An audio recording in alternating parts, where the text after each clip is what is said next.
ओंकारं बिन्दुसंयुक्तं नित्यं ध्यायन्ति योगिनः कामदं मोक्षदं चैव ओंकाराय नमो नमः। महादेव्या कुक्षिरत्नं शब्दजितरुवात्मजं राजचन्द्रमहं वन्दे तत्त्वलोचनदायकं प्रभु तत्त्वलोचनदायकम्। परात्पर गुरुवे नमः। परम्पराचार्य गुरुवे नमः। परम गुरुवे नमः। साक्षात् प्रत्यक्ष सद्गुरुवे नमो नमः। अनंत अनंत भाव भेदथी भरेली भली अनंत अनंत नाय निक्षेपे व्याख्यानी छे सकल जगत गीत कारिणी हारिणी मोह तारिणी भवाब्दी चारिणी प्रमाणी छे उपमा आप्यानी जेने तमारा खवीते व्यर्थ आपवाथी निज मति मपाई में अहो राज चंद्र बाळ ख्याल नथी पामताय जिनेश्वर ताणी वाणी जाणी तेणे जाणी छे गुरुराज ताणी वाणी जाणी तेणे जाणी छे।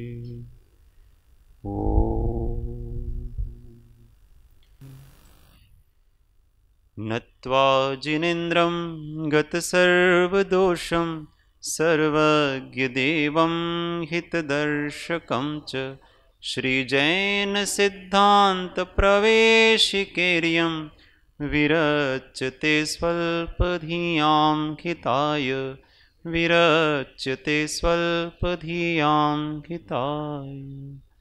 ओ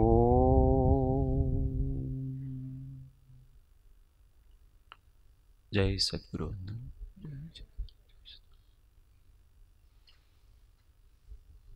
स्वाध्याय में श्री जैन सिद्धांत प्रवेशिका अध्याय 2। अपने पिछली बार कुछ गणितीय प्रश्न आए थे।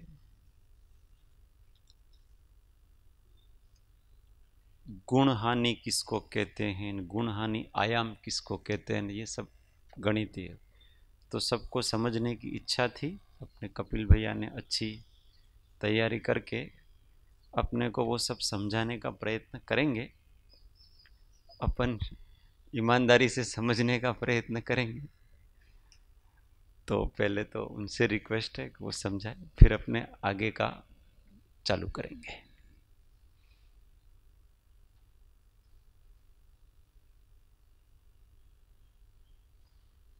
वैसे क्या है, थोड़ा इसके पहले कर्णानुयोग प्रवेशिका का थोड़ा अभ्यास होना चाहिए, पर अभी तो पहले तो जैन सिद्धांत प्रवेशिका ही पढ़ लें।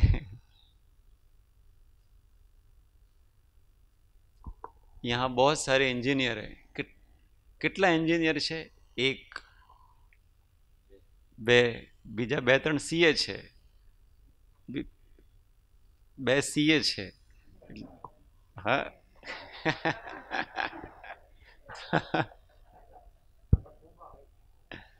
ओ जय बोलो श्री शांतिनाथ भगवान की, श्री पंच परमेष्ठी भगवान की, सदगुरु देव की जय, परम कृपाळु देव की, पूज्य बेनश्री અને ભૈયાજી જય સદગુરુ। આજે આમાં જૈन सिद्धांत प्रवेशिकाમાં જે પ્રશ્નો आया था, प्रश्न संख्या बोलो कहाँ से कहाँ तक? हिंदी में बोलना। अच्छा, हाँ, निषेक से हाँ, 281 से कुछ प्रश्न गणित वाले आए थे, उसको समझते हैं। देना 281 से 290 तक, 91 तक, 280 समय प्रबद्ध से लेके आगे सारे प्रश्न हैं, तो एक एक देखते हैं। ये सब निषेक रचना से समझ में आता है। तो जो कर्म बंधते हैं उदय में आते हैं, तो प्रकृति स्थिति उदय आदि सबकी ऐसे कर्मों की निषेक रचना होती है। वहाँ बोर्ड पे भी देख सकते हैं, वहाँ भी वो एक ट्रायंगल जैसा बनाया है। तो ट्रायंगल क्यों बनाया है? तो इसको गोपुच्छाकार कहते हैं। जो निषेक रचना बनती है उसको गोपुच्छाकार निषेक रचना बोलते हैं। तो इसलिए वो गाय की पूंछ पहले बड़ी और फिर छोटी छोटी होती जाती है, वैसे ये गोपुच्छाकार निषेक रचना है। सभी अनुभाग की रचना भी ऐसे ही होती है, स्थिति की भी ऐसे ही होती है। थोड़ा अनुभाग की रचना में डिफरेंस होता है, शब्दों में डिफरेंस होता है, रचना तो ऐसे ही होती है। अब इस निषेक रचना में पहले तो टर्म, बहुत सारी टर्मिनोलॉजी आई थी, मैं क्रम से नहीं लेता हूँ, जो ऐसे समझाने में सीक्वेंस है उसको लेते हैं पहले। इसमें अलग अलग प्रश्न आए थे, निषेक, वर्ग, वर्गणा, स्पर्धक आदि बहुत सारे शब्द आए थे। तो सबसे पहले परमाणु से स्टार्ट करते हैं। कर्म परमाणु सभी को पता है, सबसे पुद्गल का अविभागी अंश वो कर्म परमाणु। अब उसके अंदर भी भैया जी ने बताया था, पहले आया था स्वाध्याय में, अविभागी प्रतिच्छेद ऐसा। तो अविभागी प्रतिच्छेद मतलब ऐसा शक्ति का अविभागी अंश जिसका विभाग नहीं किया जा सके, उसको अविभागी प्रतिच्छेद कहते हैं। तो एक कर्म परमाणु में भी ऐसे अविभागी प्रतिच्छेद अनंत होते हैं। अनंत मतलब हम कहते हैं कि एक पुद्गल परमाणु में अनंत शक्ति है। अध्यात्म भाषा में भी ऐसा बहुत जगह ऐसा कथन आता है कि एक पुद्गल परमाणु में अनंत शक्ति है। तो वो कैसे है? तो एक पुद्गल परमाणु में अनंत अविभागी प्रतिच्छेद है, तो उनसे मिलके एक पुद्गल परमाणु बना होता है। फिर ऐसे पुद्गल परमाणु समान अविभागी प्रतिच्छेद, समान शक्ति वाले कर्म परमाणुओं के समूह को वर्ग कहते हैं। तो पहले क्या आया? अविभागी प्रतिच्छेद, मैं शॉर्ट टर्म ही लिख रहा हूँ। फिर उसके बाद क्या आया? वर्ग, परमाणु, क्योंकि एक परमाणु में इतने सारे हैं। कई बार ऐसा कथन आएगा कि वर्ग में भी अविभागी प्रतिच्छेद है, वहाँ ऐसा ही समझना, वर्ग मतलब वहाँ स्थूल कथन किया है, तो वर्ग मतलब वहाँ परमाणु से ही लेना। और जीव के प्रदेशों की भी अपेक्षा वर्ग कहा जाता है, यहाँ अपन पुद्गल की अपेक्षा समझ रहे हैं। तो जीव के जो अविभागी प्रतिच्छेदों का समूह उसको वर्ग कहते हैं, वहाँ पुद्गल परमाणु नहीं आएगा। जब वर्ग की परिभाषा जीव की अपेक्षा बताई जाएगी तो जीव के अविभागी प्रतिच्छेद, एक एक भाव होता है, उन भावों के अविभागी प्रतिच्छेद होते हैं। हम आगे उसमें कर्णान योग में अगर जाएं, सूक्ष्म गणित में, तो केवल ज्ञान के अविभागी प्रतिच्छेद, अवधि ज्ञान के, मति ज्ञान के, उनके सब क्या आते हैं, तो उनको वहाँ वर्ग से संबोधित किया। वहाँ पे कर्म परमाणु ऐसा नहीं है। तो यहाँ अपन पुद्गल की अपेक्षा समझ रहे। तो परमाणु, उससे बड़ा फिर परमाणुओं का समूह क्या आएगा? वर्ग। और ऐसे वर्गों का समूह उसको क्या कहते हैं? वर्गणा। वर्गणा, वो भी उस दिन आया था।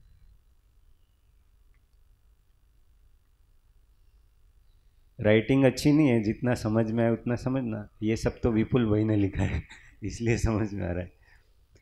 तो अविभागी प्रतिच्छेद, परमाणु, वर्ग, वर्गणा, और ऐसी वर्गणाओं का मतलब वर्गणाओं में ये भी सब, इसमें समान शक्ति वाले परमाणुओं का समूह वर्ग हो गया। फिर ऐसे वर्गों का समान असमान सबका वर्गणा हो गया। फिर इन वर्गणाओं में भी फिर ये अविभागी प्रतिच्छेद देखेंगे कि कितनी कितनी शक्ति है उनमें। तो उस शक्ति के अनुसार समान समान शक्ति के अनुसार एक एक अविभागी प्रतिच्छेद बढ़ाएं। जैसे किसी में 2 हैं वर्गणा में, 2, 3, 4, 5, 6, 7, ये असंख्यात अनंतों में होते हैं। हम उदाहरण से समझ रहे हैं संख्या लेके। तो इतनी वर्गणाओं का एक स्पर्धक होता है, अनंत वर्गणाओं का एक स्पर्धक होता है। पर हम यहाँ पे क्या देख रहे हैं कि एक एक अविभागी प्रतिच्छेद बढ़ते हुए ऐसे अनंत तक जाते हैं, तो उतनी वर्गणाओं का एक स्पर्धक होता है। फिर इसको जगन्य स्पर्धक बोलते हैं। फिर दूसरा स्पर्धक कैसे, तो जो पहली वर्गणा थी उससे दुगुनी क्या होगी, 4। तो यहाँ 4 से स्टार्ट होगा, फिर 4, 5, 6, 7, 8 ऐसा अनंत। तो ये दूसरा स्पर्धक हो गया ऐसे। पर ये कितने होते हैं ऐसे स्पर्धक, ये वर्गणाएं कितनी होती हैं एक स्पर्धक में, अनंत। पर अनंत का कितना अनंत,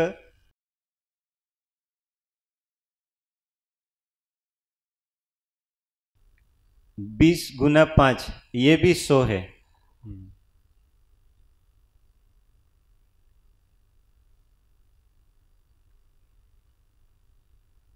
और 500 डिवाइड बाय 5 ये भी 100 है। तो 100 एक ही संख्या है। जैसे यहाँ सिद्ध राशि और अभव्य राशि की अपेक्षा अनंतवा बोला, तो वहाँ 2 संख्याएं नहीं लेना, संख्या एक ही है, 2 प्रकार से कहा है। तो जैसे 100 होता है, तो ये 5 है, उसको आप अनंत मानो, तो एक का अनंतवा भाग वो भी 100 और एक का अनंत गुना वो भी 100 ऐसे। तो सिद्ध राशि और अभव्य राशि की अपेक्षा लेना। तो इतनी, ये अनंत का ऐसा परिमाण, वो इतनी वर्गणाएं एक स्पर्धक में होती है, इतने ही वर्ग एक वर्गणा में होते हैं, और इतने ही परमाणु एक वर्ग में होते हैं। इतना, यही अनंत लेना, इतना ही। तो हमने देख लिया अविभागी प्रतिच्छेद, परमाणु, वर्ग, वर्गणा, स्पर्धक। यहां तक क्लियर? किसी को कोई प्रश्न?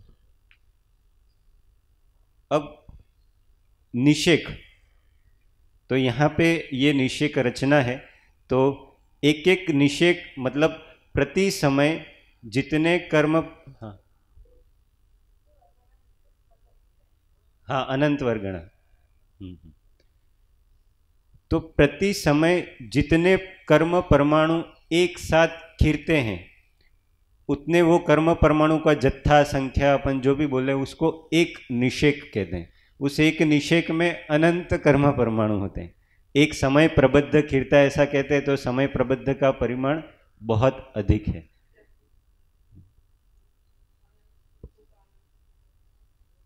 हाँ बराबर, 1.5 गुण हानि समय प्रबद्ध, उतना वो समय प्रबद्ध खिरता है, उतना समय प्रबद्ध प्रति समय बंधता भी है और प्रति समय खिरता भी है।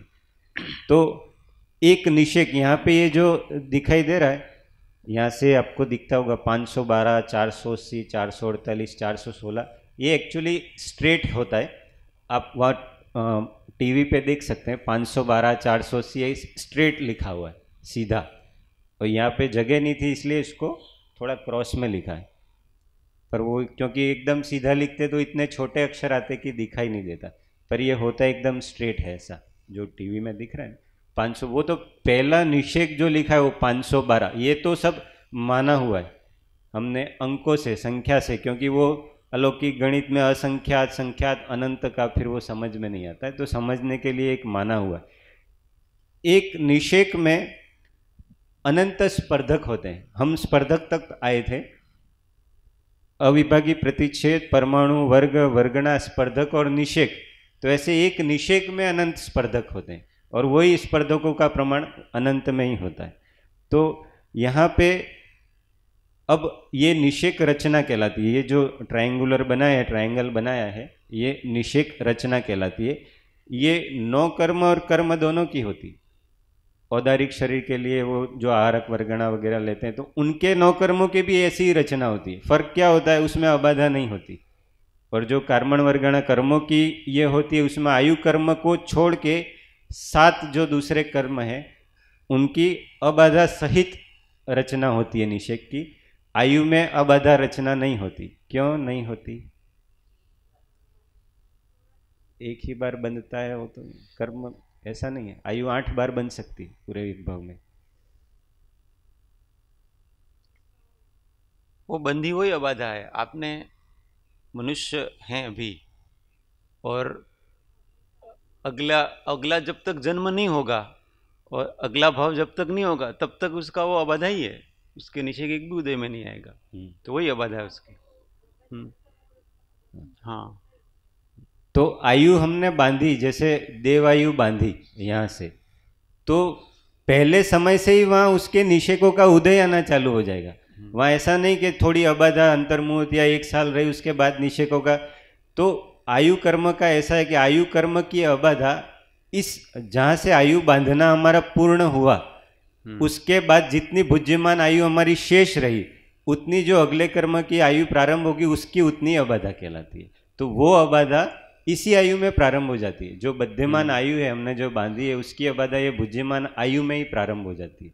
इसलिए उसकी निषेक रचना, जैसे किसी ने 50 समय ऐसी आयु बांधी, तो उसकी जैसे जब निषेक रचना होगी ऐसे, तो यहाँ जो पहला निषेक होगा वो पहले समय में ही होगा और अंतिम निषेक 50वें समय में। ऐसा ये आयु कर्म के अनुसार है। और कोई दूसरा कर्म बांधा 50 समय का आपने आयु के अलावा, जैसे मोहनीय कर्म बांधा, तो उसकी अबाधा पहले निकालेंगे। मान लो कि 4 समय उसकी अबाधा है, तो यहाँ पहला निषेक 5वें समय में होगा और अंतिम 50वें में, तो उसकी स्थिति अबाधा को लिए हुए होती है।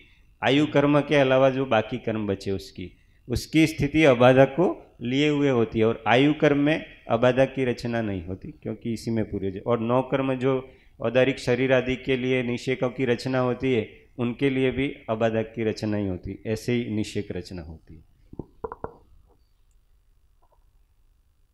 लगभग 5 से 6 प्रश्न इसमें क्लियर हो गए। अब आगे गुण हानि आदि जो प्रश्न बताए हैं वो देखते हैं। उसके लिए ही ये निषेक रचना समझनी होती है। तो कहा कि प्रति समय एक समय प्रबद्ध परमाणु खिरते हैं, उदय आता है और उतने ही बनते भी हैं। तो यहाँ पे हमने समय प्रबद्ध का प्रमाण माना कि अनंत है। वैसे 6300 परमाणु समय प्रबद्ध मान लिया, 6300 परमाणु।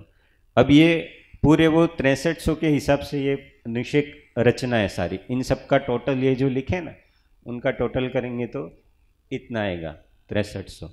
अब ये समय प्रबद्ध का प्रमाण हमने माना। अब इसमें जब निषेक रचना होती है तो सबसे पहले ऐसे गुण हानि बनती है। यहाँ पे आप देख सकते हैं 1st, 2nd, 3rd, 4th, 5th, 6th 6 गुण हानि लिखा हुआ है।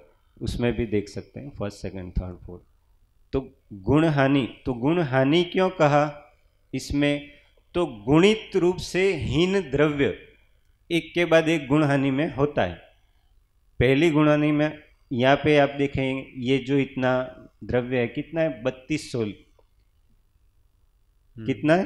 3200 पहली गुण हानि में। दूसरी में 1600। तो कितना हुआ? गुणित रूप से हीन, जस्ट आधा। 2 गुना बड़ा तो 2 गुना हीन, ऐसा भी कह सकते हैं। उसका आधा मतलब दूसरा भाग, फिर उससे आधा 800, फिर उससे आधा, फिर उससे आधा, और फिर अंतिम में 100, उससे भी आधा। तो ये गुणित रूप से हीन द्रव्य। तो ऐसे दिया जाता है गुण हानियों में जितने भी बने। ये तो अपन ने 6 ही गुण हानि है, वास्तव में पल्य के असंख्यातवे भाग प्रमाण गुण हानियाँ होती। हमारे कार्मण और तेजस शरीर की बात करें तो पल्य के असंख्यात विभाग, मतलब वो संख्या कितनी है? असंख्यात। We can't even imagine. वो संख्या बहुत बड़ी, इसलिए अपन उसको अनकाउंटेबल ऐसा कहते हैं।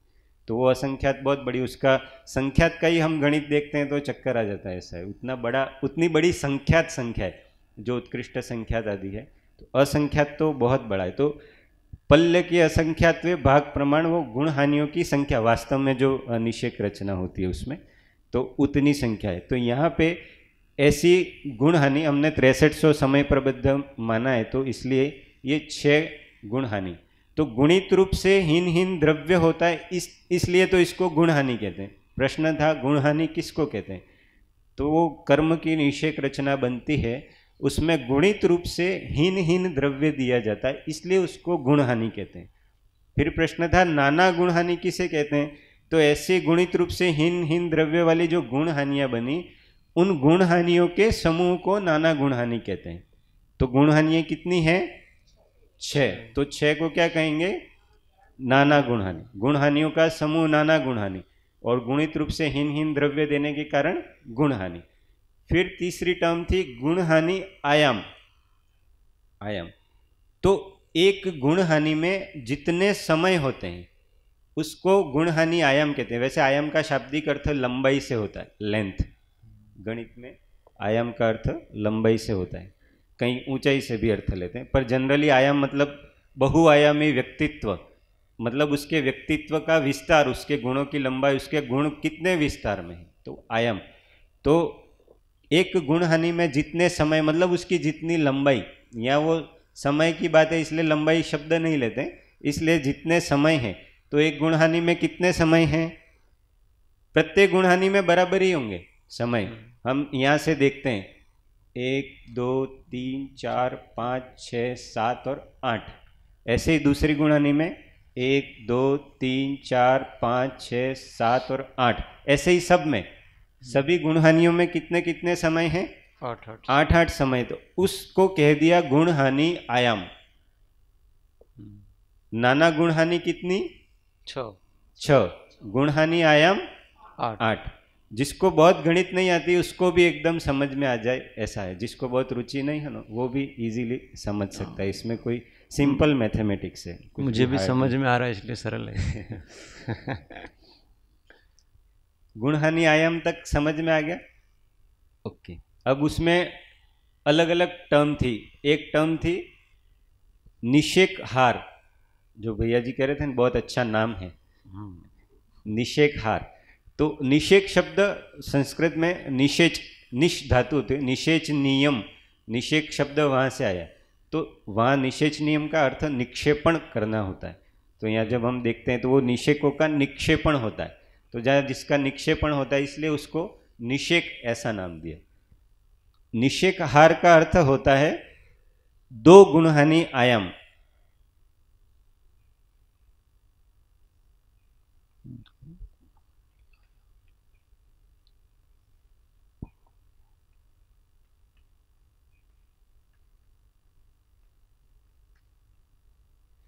गुण हानि आयाम को 2 से गुणा करें, 2 से मल्टीप्लाई करें, तो जो टर्म आती है उसको निषेक हार कहते हैं। गुण हानि आयाम को 2 से गुणा करने पर जो टर्म आती है उसको निषेक हार कहते हैं। तो जहाँ निषेक हार शब्द आए वहाँ हमको गुण हानि आयाम का दुगुना लेना है। इसको 2 गुण हानि ऐसा, शॉर्ट में 2 गुण हानि ऐसा कहते हैं। बार बार शास्त्रों में गुण हानि आयाम ऐसा पूरा शब्द प्रयोग नहीं हुआ है। वहाँ 2 गुण हानि, 3 गुण हानि, 4 गुण हानि, ऐसा खाली गुण हानि। तो कंफ्यूज नहीं होना कि ये भी गुण हानि और ये भी गुण हानि, तो इन दोनों में क्या डिफरेंस है। एक्चुअली ये गुण हानि आयाम है, पर शॉर्ट में बहुत सारी जगह उसको गुण हानि शब्द भी, तो निषेक हार मतलब 2 गुण हानि बराबर निषेक हार ऐसा भी कहीं लिखा हुआ आता है। तो वहाँ 2 गुण हानि मतलब 2 गुण हानि आयाम लेना, वो वाली पूरी गुण हानि नहीं लेना, है ना। हाँ, निषेक हार मतलब यहाँ के लिए निषेक हार कितना हो गया? 2, और गुण हानि आयाम कितना है? 8। तो निषेक हार कितना हो गया? 16। तो यहाँ के लिए निषेक हार 16 हो गया। निषेक हार हो गया, गुण हानि आयाम हो गया। अब हाँ चय बताते हैं। एक अन्योन्य व्यस्त राशि, हाँ वो भी आएगा। अब चय, चय क्या है? तो चय का मतलब होता है डिफरेंस, वृद्धि के बीच में डिफरेंस, या जो हानि हो रही है उसका डिफरेंस। जैसे उस दिन बताया था 2 4 6 8 10 12 14 ये सब, तो इन सब के बीच में डिफरेंस कितना कितना है? 2 का। तो उस 2 को कहते हैं चय। ऐसे ही कुछ घटता घटता है, 25 20 15 10 5, ये घटता हीनता को प्राप्त हो रहा है, पर वहाँ भी डिफरेंस कितना है बीच में? 5 का। तो वो चय कहलाता है। तो जो बीच में डिफरेंस होता है उसको चय कहते हैं। चय निकालने के बहुत सारे सूत्र हैं, यहाँ पे ये निषेक रचना से संबंधित सूत्र लिया है, बाकी चय निकालने के लगभग 5 से 6 सूत्र हैं। तो जहाँ जहाँ जो जैसी विवक्षा होती है उसमें क्या होता है, हम लगभग थोड़ी बहुत गणित तो सबने पढ़ी हुई है, तो कभी कभी गणित में आता है ना कि आपको x का वैल्यू कितनी है वो दे रखी होती है, y की वैल्यू कितनी है वो दे रखी होती है, और z की वैल्यू कितनी है वो निकालनी है।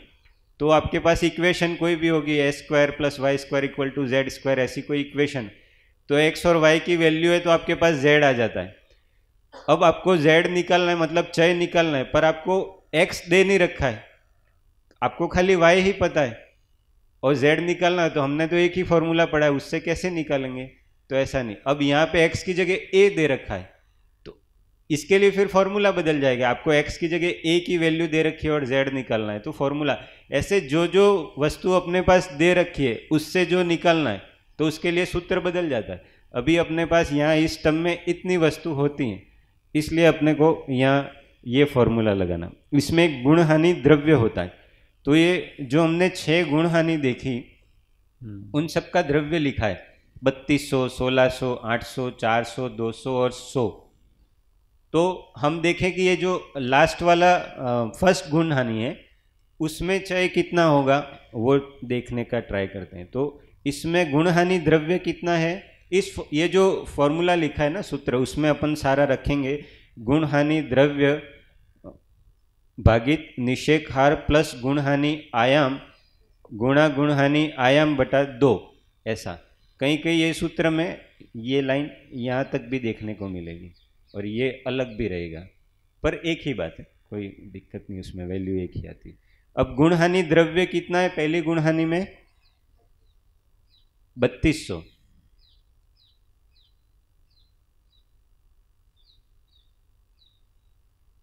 निषेक हार अभी हमने निकाला था, निषेक हार अभी निकाला था, कितना? 16। 2 गुण हानि आयाम बराबर निषेक हार, गुण हानि आयाम से दुगुना, तो 16। गुण हानि आयाम कितना? 8।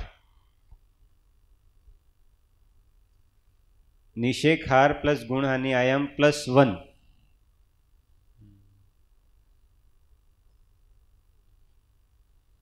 गुण हानि आयाम कितना? 8 समय और डिवाइडेड बाय 2। ये सूत्र में सारे रख दिए। अब ये कितना हुआ? 25। 25 को 8 से गुना करें तो 200, तो 3200 बटा 200 बटा 2। अब 2 का 200 में भाग दो तो 100 और 3200 बटा 100 कितना हुआ? ये 2 जीरो से 2 जीरो गए, 32 बचा। तो इसका चय कितना आया? 32। अब देखते हैं सही आया कि नहीं। हाँ, अब यहां से पहला निषेक क्या था अपना? 512। वहां टीवी में भी देख सकते हैं, फर्स्ट गुण हानि में पहला तो कितना है ये? 512।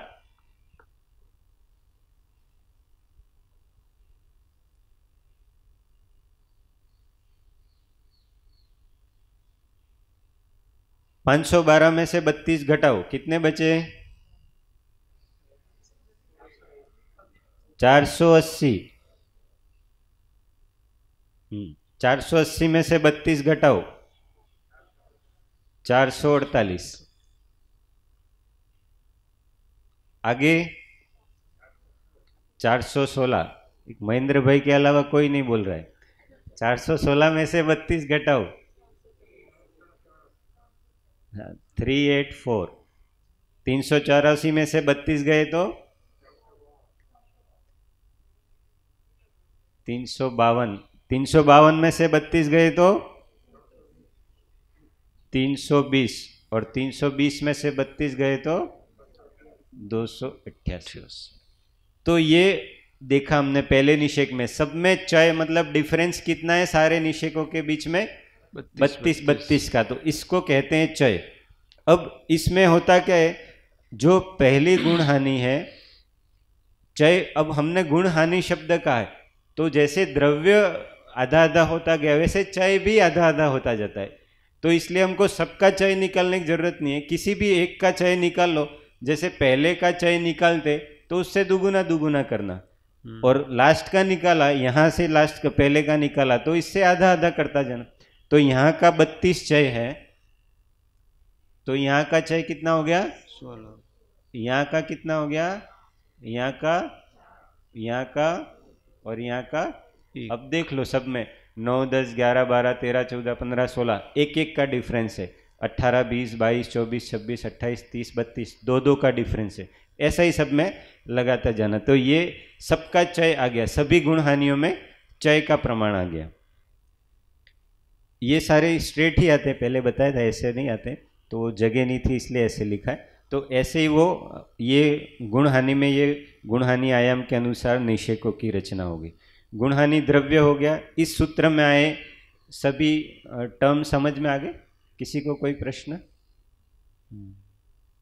समझ में आए होंगे तो कोई प्रश्न नहीं होगा, बिल्कुल नहीं आएंगे तो भी कोई प्रश्न नहीं होगा। जिसने समझने का थोड़ा बहुत प्रयत्न किया होगा उसके प्रश्न होंगे। આ બધું કર્મ પરમાણુ છે એટલે દ્રવ્ય। આ તો આપણે માનેલા છે 6300 પરમાણુ, એટલે આ બધા નો કર્મ કર્મ પરમાણુની રચના છે ને, તો એ કર્મ પરમાણુઓ છે એટલે બધા દ્રવ્ય જ કે પરમાણુ અપેક્ષા આટલો દ્રવ્ય એમ, આટલા પરમાણુ કે આટલો દ્રવ્ય એમ। હા, પૂતગલ દ્રવ્ય। પૈસા નહીં, હા પૈસા નથી હો, દ્રવ્ય એટલે બધી જગ્યાએ પૈસા ના। હા છે દ્રવ્ય વાળા એ જીવ દ્રવ્ય ને એવું નહીં, અહીંયા દ્રવ્ય એટલે આ પૂતગલ પરમાणु એવો अर्थ लेવાનો। हाँ अभी आएगा परमार्थ, वो भी थोड़ा समझेंगे ना आगे तो समझ में आएगा। अब एक और टर्म है यहाँ पे, अन्योन्य अभ्यस्त राशि। आ थोड़ो बोलवामां अघरू छे। अन्योन्य अभ्यस्त राशि એટલે આનો વિચ્છેદ થાય अन्योन्य वत्ता अभ्यस्त। अन्योन्य એટલે પરસ્પર, આપણે કે अन्योन्य आश्रित, એકબીજાને આશ્રિત પરસ્પર। અભ્યસ્ત એટલે ગુણિત, अन्योन्यः गुणितः इति अन्योन्य अभ्यस्तः। तो परस्पर गुणित એને કહેવાય अन्योन्य अभ्यस्त। ख्याल है? अन्यः अन्यः अभ्यस्तः, अन्यः अन्यः गुणितः इति अन्योन्याभ्यस्तः। तो एका बीजा साथे गुणनफल गुण थईने जे राशि आवे एने अन्योन्याभ्यस्त राशि कहेवाय। पण एका बीजा साथे कोनो गुणो थाय तो कीधुं 2, त्यां एक ज संख्या छे।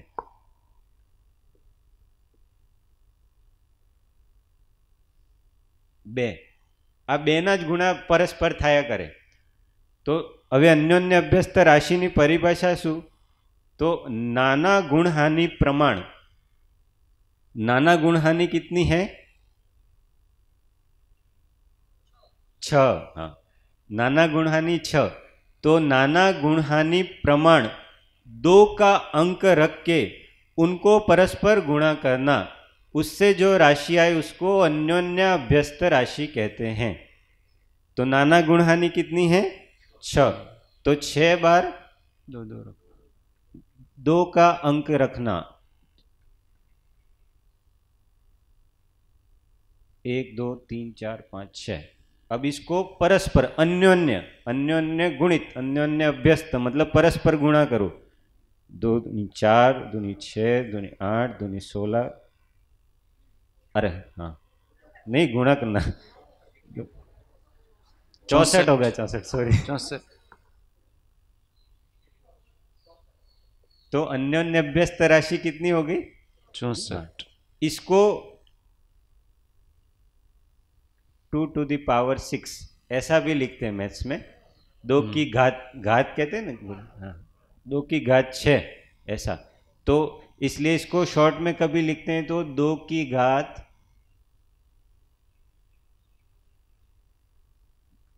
नाना गुण हानि। अब यहाँ तो हमने इतनी मानी है इसलिए, बाकी वहाँ कितनी होती है? तो 2 की घात पल्ले के अर्धछेद, 2 की घात असंख्यात पल्ले का असंख्यातवा भाग, इतनी बार 2 का अंक रख के परस्पर गुणा करना। अभी पल्ले कितना है वो पल्ले, अब उतनी बार 2 के अंक रखो और उसको परस्पर गुणा करो तो वो असंख्यात में ही जाती है राशि। हाँ तो ये अन्योन्य व्यस्त राशि, इसमें कोई प्रश्न?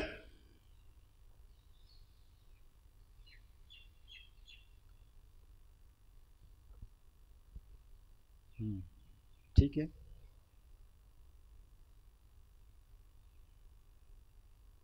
अब क्या था प्रश्न आगे, उसमें कोई टर्म है दूसरे? बस इसमें बराबर है। अनुभाग रचना का क्रम क्या है, ऐसा एक प्रश्न था लास्ट। बाकी सारे हो गए?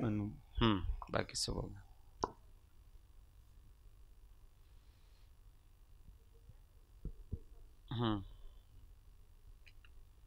अनुभाग की रचना क्रम क्या है?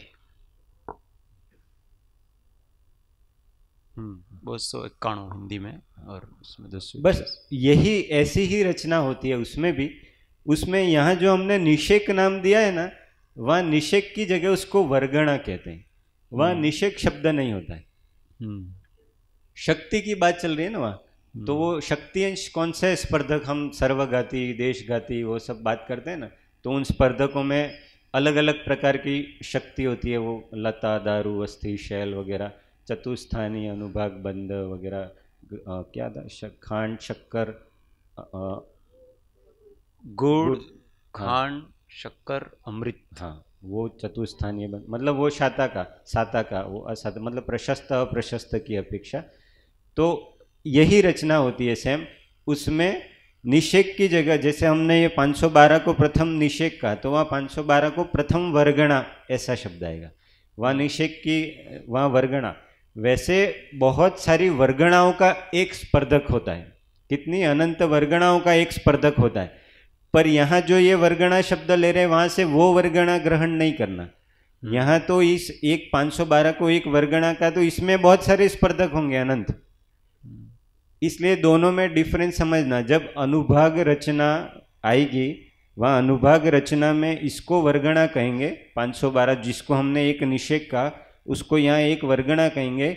इस एक वर्गणा में अनंत स्पर्धक होंगे, और बाकी जो कार्मण वर्गणा या नौकर्म वर्गणा की बात है, तो वो अनंत वर्गणाएं मिलके एक स्पर्धक होता है। यहाँ वो निषेक की अपेक्षा यहाँ उस इतने इतने द्रव्य को वर्गणा, इतने द्रव्य के समूह को एक वर्गणा कहते हैं। तो कंफ्यूज नहीं है ना, अनुभाग रचना आएगी वहाँ फिर वर्गणा शब्द आएगा, तो फिर उसमें जैसे हमने पहले देखा था ना कि कैसे कैसे वो अविभागी प्रतिच्छेद दुगुने होते हैं, फिर कहाँ तक बढ़ते रहते हैं, एक एक करके वो जितनी शक्ति है तो ऐसे अनंत तक जाते हैं, उसका एक स्पर्धक बनता है, तो वो एक जगन्य स्पर्धक होता है। फिर उससे दूसरे, उसके दुगुने, जैसे 2 से स्टार्ट किया था, 2, 3, 4, 5, 6, सो ऑन, ये इन्फिनिटी तक जाता है। ऐसे यहाँ 2 से दुगुना, 4, 5, 6, 7, 8 ऐसा चलता रहता है। फिर 4 से दुगुना,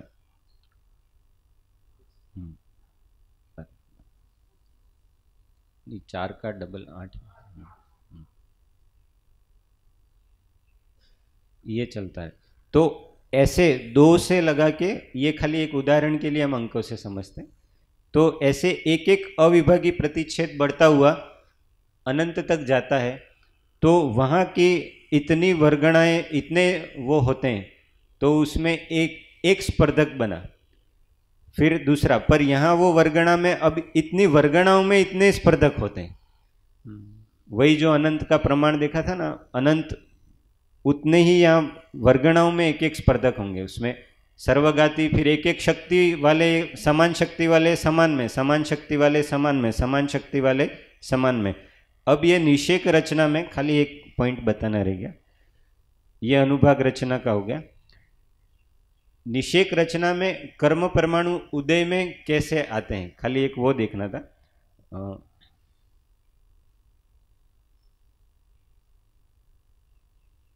ये कैसे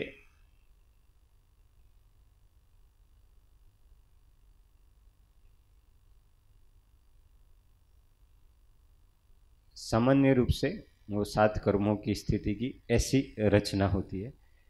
ये जो इतना भाग छूटा है इसको अबाधा कहते हैं।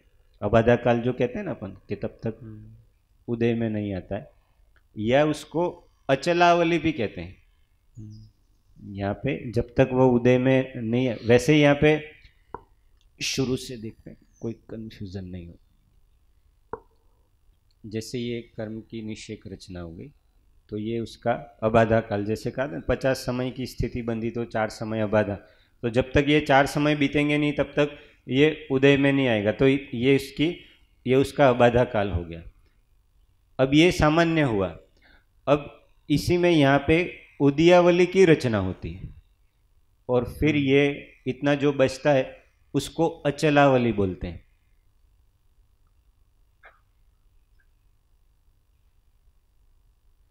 ये हो गई उदयावली। और ये जो लास्ट में एक छोटा सा ट्रायंगल दिखता है उसको अति स्थापनावली बोलते हैं।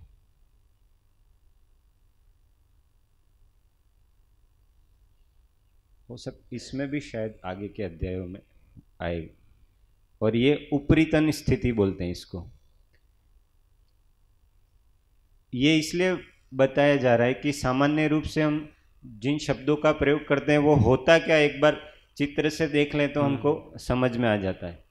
तो ये अचलावली, उदयावली, उपरीतन और अतिस्थापनावली, तो जितना अचलावली का काल है उतने तक तो कोई भी कर्म परमाणु उदय या उदीर्णा के योग्य नहीं होते।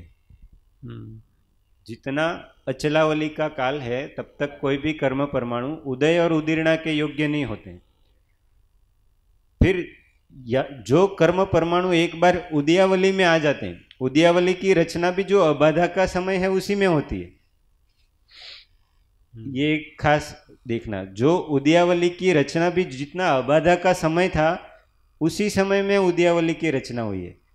उदयावली में जो द्रव्य उदीर्णा होके, हम कहते हैं ना उदीर्णा थी कर्मों की उदीर्णा होती है, तो क्या होता है, ऐसी ये जो निषेक रचना है ना उसमें से ऐसे ये किसी निषेक में से परमाणु, किसी में से परमाणु, किसी में ऐसे यहाँ तक अति स्थापनावली तक, यहाँ तक ऐसे ये जो निषेक हैं उनमें से परमाणु इसमें आते जाते हैं उदीर्णा के समय।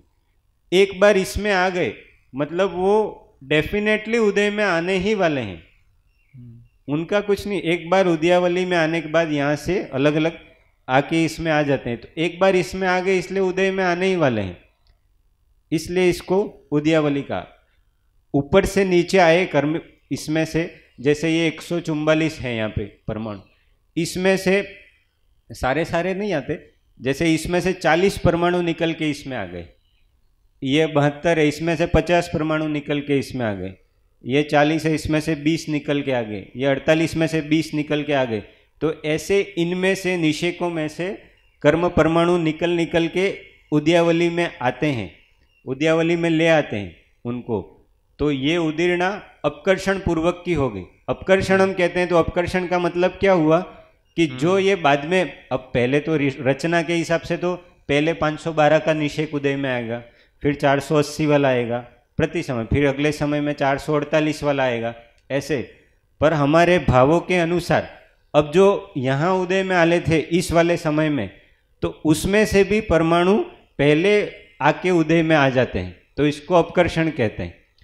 और यहाँ पे हैं जो 512 वाले, ये जो कर्म परमाणु है, तो वो यहाँ चले जाते हैं ऊपर, उसको क्या कहते हैं, उत्कर्षण। वो पहले स्थिति उनकी पहले थी पर अब स्थिति बढ़ा दी, उनको ऊपर कर दिया, तो उसको उत्कर्षण कहते हैं। तो ये अपकर्षण और उत्कर्षण हो गया। एक जो अति स्थापनावली है ऊपर की, जो लास्ट की, बीच में भी अति स्थापनावलियाँ होती हैं, ये जो लास्ट की अति स्थापनावली है उसमें से न तो द्रव्य लेता है न उसमें देता है। एक लास्ट का इतना एक रहता है, अति स्थापनावली कहते हैं उसको, उसमें से द्रव्य न लिया जाता है न उसमें दिया जाता है, यहां तक ही दिया जाता है। प्रत्येक निषेक की एक निषेक जो भी होता है, जैसे यहाँ पे ये 18 है, कोई भी निषेक ले लो रेंडमली सेलेक्ट करके, प्रत्येक निषेक की एक अति स्थापनावली होती है। तो वो निषेक अपने एक आवली काल प्रमाण द्रव्य को छोड़ के, इतना भाग छोड़ के उसके नीचे ही देता है। जैसे अपकर्षण हुआ मान लो, तो यहाँ 18 में से उसको 8 देना है, तो वो 8, अभी ये समझ रहे हैं 18 परमाणु ने, ऐसा होता नहीं, सब परमाणुओं की संख्या अनंत में होती है। तो 8 देना है, तो वो मान लो उसकी अति स्थापनावली इतनी है, तो वो यहाँ से नीचे ही 8 दे सकता है, यहाँ कहीं भी दे सकता है, पर वो इतने आवली प्रमाण, वो जो द्रव्य आवली प्रमाण जो जितना भाग बचा उतने में नहीं दे सकता। ऐसी सब निषेकों की अति स्थापनावली होती है। पर उसमें क्या होता है, ये जो लास्ट वाली है ना, केवल उसी में से ले दे नहीं सकता है, बाकी सब में अब यहाँ से वो इतना अपना छोड़ के देगा तो इसकी अति स्थापनावली में आएगा ही, ऑटोमेटिक आएगा। ये अपना छोड़ के यहाँ नीचे देगा तो इन निषेकों की अति स्थापनावली उसमें तो आ ही रहा है वो। तो एक प्योर अति स्थापनावली तो केवल एक ऊपर की ही होती है, जो अंतिम निषेक की होती है। जैसे ये 9 का हुआ तो 9 का इतना भाग हो गया, तो उसका एक आवली प्रमाण उतना छोड़ के, भाग छोड़ के उसके नहीं, प्योर उतनी ही होती है बाकी। तो ऐसे ये अपकर्षण उत्कर्षण का ऐसा क्रम है। मतलब तो जो अति स्थापनावली में जो है उनका अपकर्षण नहीं होता, ये केवल अंतिम का भी है जी। वो हाँ, तो उसके वो अगर इसको नीचे आना है ना, तो वो उतना अपना आवली, उस निषेक की पर्टिकुलर आवली उसमें नहीं देके उसके नीचे आएगा। पर ये उसके 16 वाला दे रहा है, तो 16 वाला का उसका आवली प्रमाण बच गया, फिर वो 18 की अति स्थापनावली में जाएगा, क्योंकि वो तो वैसी ही रचना है। ऐसी कोई रचना आत्मा पे नहीं होती है। आत्मा अखंड है, सभी कर्म उससे बनते हैं, सभी ऐसा ही होता है। पर आचार्यों ने जैसा जैसा आगम में उनको मिला कि इतने इतने कर्म परमाणु, तो उन्होंने अपने क्षयोपशम से ये सब रचा है पूरा, अपने को समझाने के लिए कि ऐसा ऐसा होता है, ऐसा आत्मा में तो सब एक ऐसे ही पड़े हैं सारे। सबसे पहला अपने को बताना था विसरसोपचय, सबसे पहले वो बताना था, वो मैं भूल गया, अभी याद आया। विसरसोपचय भैया जी ने आया है ना इसमें पहले? हाँ, बहुत बार लिया। हाँ, तो विसरसोपचय मतलब विसरसा प्लस उपचय। विसरसा मतलब स्वभाव से, उपचय मतलब उपचयंते मतलब लगना, चिपकना, बंधना, उसको विसरसो। स्वभाव से मतलब अपने स्वभाव से, वो पुद्गल अपने स्वभाव से, आत्म परिणाम की अपेक्षा किए बिना, जीव के परिणामों की अपेक्षा किए बिना अपने स्वभाव से नौ कर्म कर्म परमाणुओं के साथ स्निग्ध और रुक्ष रूप से बंध के रहता है। वो नौ कर्म और कर्म रूप हुआ नहीं है, पर उन परमाणुओं के साथ वो उसका स्वभाव है स्निग्ध रुक्ष होना। जहाँ जहाँ पुद्गल मिलेंगे तो 2 अधिक गुण मिलेंगे, वहाँ बंद होगा, तो उसका स्वभाव है, तो उसके साथ वो बंध के रहता है। अभी कर्म नौ कर्म रूप हुआ नहीं है, तो विसरसोपचय होता कितना है, तो एक पुद्गल परमाणु पे, एक कर्म नौ कर्म परमाणु पे जीव राशि से अनंत गुना विसरसोपचय है। जीव राशि कितनी है? अनंतानंत। पूरे जीव कितने हैं? अनंतानंत। उससे भी अनंत गुना विसरसोपचय रूप परमाणु एक एक कर्म परमाणु या एक एक नौ कर्म परमाणु पे हैं। अभी इसके जस्ट बाद आश्रव का टॉपिक चालू होने वाला है, तो आश्रव में यही बताया जाएगा कि वो बाहर से कहीं, हम पहले एक स्थूल उदाहरण देते हैं ना, किसी ने पूरे शरीर पे तेल लगाया, फिर वो बाहर गया, फिर वो धूल के कण उससे चिपके, एक ये नॉर्मल बंधक का उदाहरण बहुत स्थूल रूप से दिया जाता है। पर ऐसा होता नहीं है कि बाहर से कहीं आता है वो चिपक जाता है। जीव के प्रदेशों के साथ बंधे हुए एक एक, पर वो उनका जीव के भावों पे कोई फर्क नहीं पड़ता है। क्यों? क्योंकि अभी कर्म नौ कर्म रूप हुए नहीं है वो। ऐसे ही वो पुद्गल परमाणु कर्म नौ कर्म रूप परमाणुओं के साथ बंधे हुए हैं। जब एक परमाणु पे जीव राशि से अनंत गुना विसरसोपचय हैं, तो पूरे आत्मा प्रदेशों पे या पूरे आत्मा पे जितना कार्बन शरीर है, तेजस शरीर है, उस पर कितने लगे होंगे तो हम इमेजिन नहीं कर सकते। इतने अनंता अनंत, पर हैं वो भी अनंता अनंत ही, पर उतना वो अनंत का प्रकार है कि जीव जितने हैं उससे भी अनंत गुने। हमको जीव कितने वही नहीं पता, अनंत अनंत, तो उससे भी अनंत गुने विसरसोपचय हैं। तो जब जीव एक समय में कोई भाव करता है, एक समय हम पकड़ नहीं सकते। हम कितना पकड़ सकते हैं हमारा उपयोग? एक पलक का झपकना, बस एक पल, सेकंड कह लो, पल कह लो, पलक। अब एक आवली भी हम पकड़, आवली में असंख्यात समय होते हैं, असंख्यात, जगन्य युक्ता संख्यात समय एक आवली में, और एक पलक जो झपकती है उसमें संख्यात करोड़ आवलियां होती है। और यहाँ एक एक समय की भावों की बात है। ये जो निषेक खिरते हैं ना, वो एक एक समय में खिरते हैं।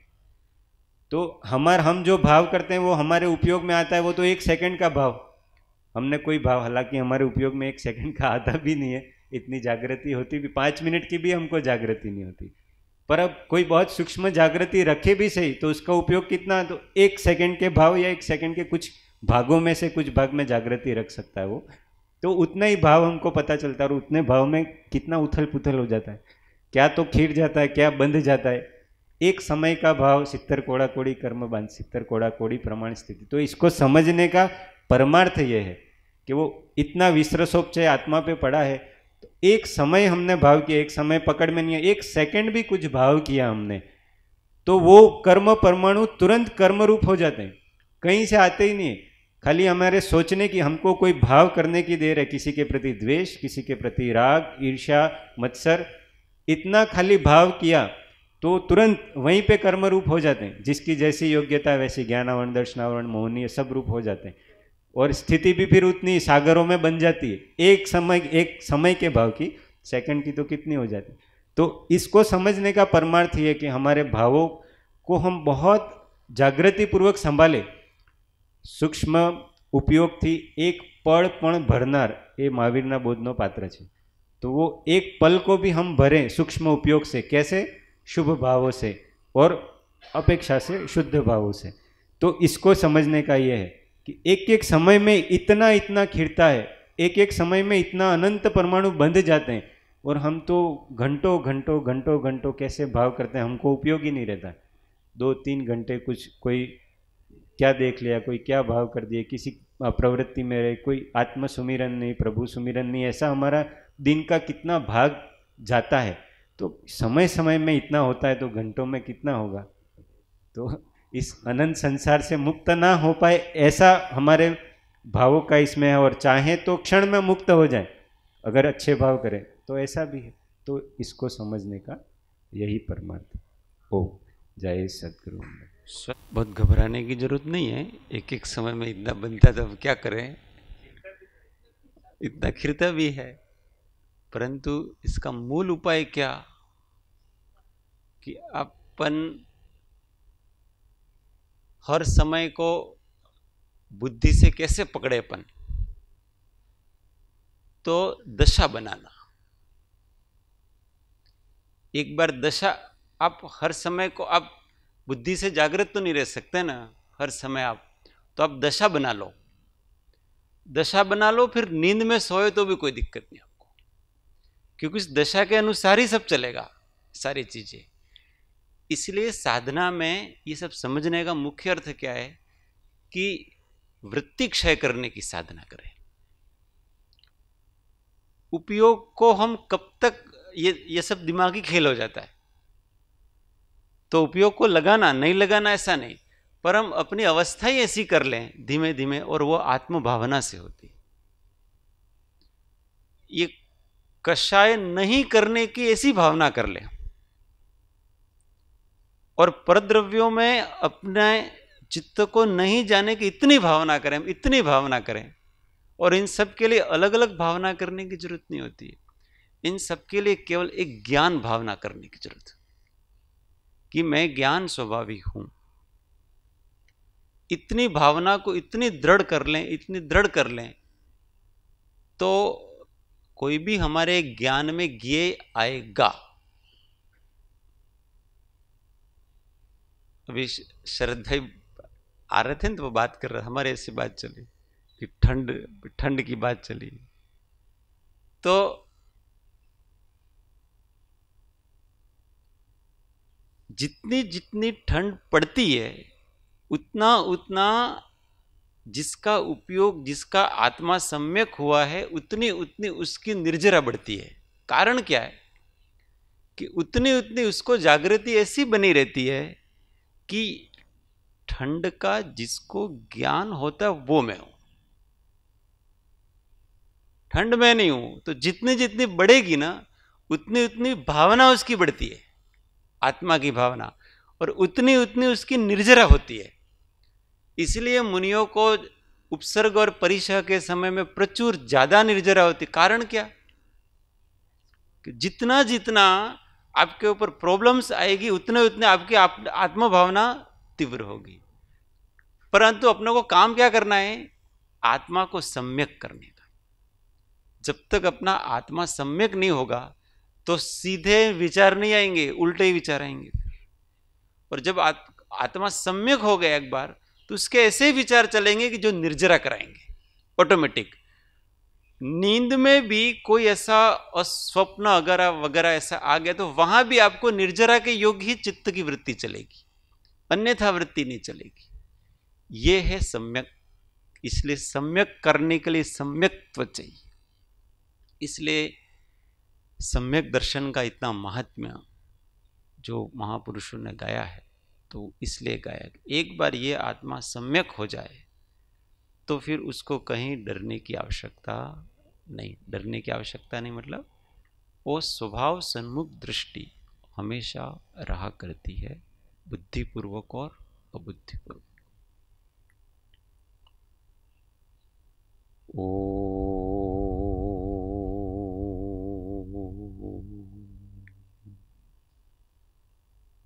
सुखधाम अनंत सुसंत चहि, दिन रात्र रहे तध्यान मही, पर शांति अनंत सुधामय जे, प्रणमो पद ते वरते जय। हो प्रणमो पद ते वरते जय। सद्गुरु परम कृपाळु देव त्रिलोकनाथ की जय। सब संतन की जय। आनंद घन ओम। जय सद्गुरु।